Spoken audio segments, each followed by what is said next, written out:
我要是找不着工作怎么办呀？我养你啊。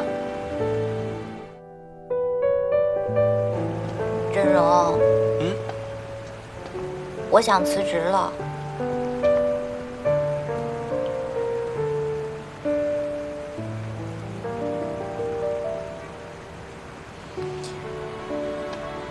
那你想好辞职以后做什么了吗？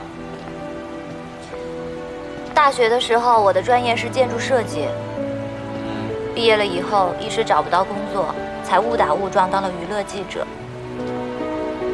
你说，我还有没有机会重新开始，正儿八百的当一个设计师啊？哎呀，当然有了。我们家小苏这么棒，肯定有可能的。真的吗？哎，我听说博远还不错，你要不要试一下？博远？可是人家那么大一个设计公司，怎么可能会看上我这种小喽啰呢？你把简历发我一份，一旦我帮得上忙呢？你认识博远的人呢？不认识。不过多一个人帮你发简历总是好的嘛。我们要广撒网，才能捞着博远这条大鱼。我要是找不着工作怎么办呀？我养你啊。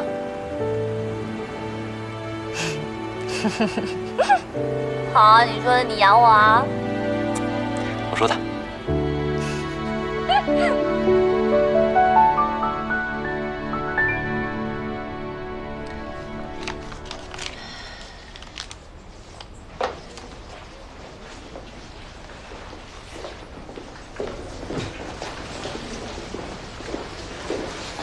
莫总，哎呦，小苏啊，这回干得特别棒啊，给你点个赞。怎么着急领奖金啊？辞职报告，先签手啊？怪我没给你批假。哎呀，那你这是抽的哪门子风啊？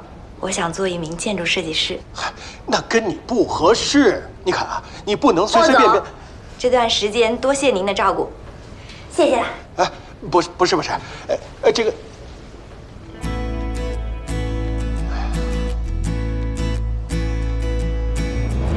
再也不用跑新闻啦。